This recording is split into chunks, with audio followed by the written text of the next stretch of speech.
Good morning, my brothers and sisters. Welcome to episode number 147 in the Gospel of John. Today we're going to ask, are you afraid of the power that you have, or what will you do with the authority that you have? And you do have some. So God has elected that humans have election and choice and agency over sin and our decisions. And we're watching right now in the story of the final days of Jesus, final hours of Jesus, we're watching Pilate make some bad decisions. Yesterday he got notified from heaven, Pilate, you are sinning. You're at this crossroads. You get a choice.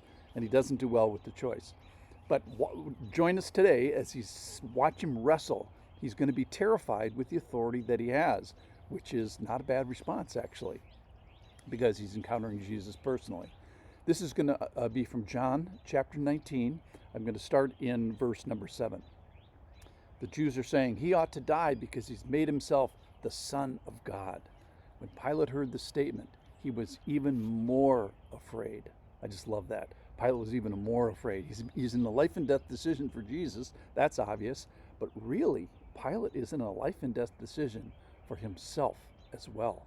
He started afraid and now is even more afraid. And that's not necessarily a bad thing. I think it's actually a plus in the Pilate category. I think a little terror as you encounter the Lord is a good thing. Okay, let's continue with the story. This is verse 9, 19:9. He entered his headquarters again and said to Jesus, "Where are you from?" But Jesus gave him no answer. So Pilate said to him, "You will not speak to me? Do you not know that I have authority to release you and I have authority to crucify you?" Jesus answered him, "You would have no authority over me at all unless it had been given you from above. Therefore, he who delivered me over to you has the greater sin." All right, so the Jews are saying, kill him, nail him on a cross. And Pilate says to Jesus, don't you know that I have power to kill you on a cross? You know, this is the question today is who has the power? And Pilate is saying twice, I have the power, I have the power. And then Jesus corrects him and says, you would have no power unless it had been given you from above. So God is above earthly authority, but God grants earthly authority. So let's just start today and say, who are you in charge of? Well, yourself to start, your decision, your habits, your schedule. Maybe you've been put in charge of something, children or an organization or something at work. So God has elected that humans have election and choice and agency. So God gives people the opportunity to select him or not. Now, when they do, this gives him glory that a created being created in his image finally recognizes his image.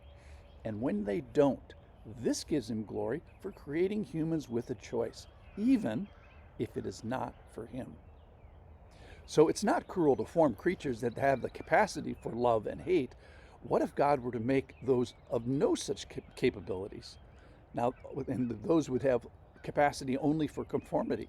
Well, those, ladies and gentlemen, are called robots. So Pilate is right. He does have power. He has power to do something. He has choice, ability. He has power to receive Jesus as Lord. And, as you get going today, you're going to have some powers. You have powers to do that or other things. So you have choice. Pilate has choice.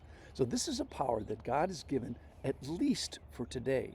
You can choose your schedule. You can choose your media. You can choose your conversations. You can choose how to serve. You can choose whom you fellowship with. You can choose what rolls off your tongue. But this choice will not be forever. Someday, your choices are going to be constrained and limited by age, perhaps mental acuity, physical limitation, eventually by death. So does Pilate have the power today in 2025? Does Pilate have that power that he is talking about back then? Does he have that power today? No, he does not. That era for agency is over.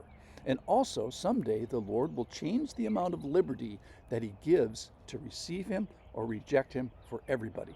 Listen to this in Philippians chapter 2, verses 8. And being found in human form, he humbled himself by becoming obedient to the point of death, even death on a cross. Therefore God has highly exalted him and bestowed on him the name that is above every name, so that at the name of Jesus every knee should bow in heaven and on earth and under the earth, and every tongue confess that Jesus is Lord, to the glory of God the Father. So someday the Lord is going to take away the liberty to decide and recognize him and treat him as he deserves or not. So all are going to recognize him by knee and by tongue. He's going to take option B, that is not recognizing him, off the table. So not recognizing Jesus as Lord will someday not be an option. Every knee will bow.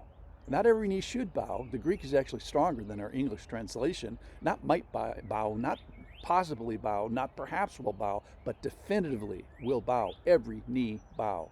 Everyone in every location, on every person, on every creation is going to speak and knee is going to bow. So, however, I read this that the judgment of those, even after they recognize, will not change. That means that someday you could go to hell itself, and if you mention the name of Jesus, something would happen. That is, every knee would bow and every tongue confess that you're right. Jesus is Lord, and give God glory. But still, they'd be in hell. So there's a window here, an era of decision, if you will, and agency and willfulness. He, for today, allows us to dissent, but someday he will not. So the teaching point for today, the final charge is, choose you this day whom you will serve. And perhaps you are one of the beings created in his image that finally recognizes his image, and that is going to give him glory. So please, God has given you authority today. He's given you agency. He's given you election. My suggestion is use it well and perhaps even be slightly afraid. Thank you for listening.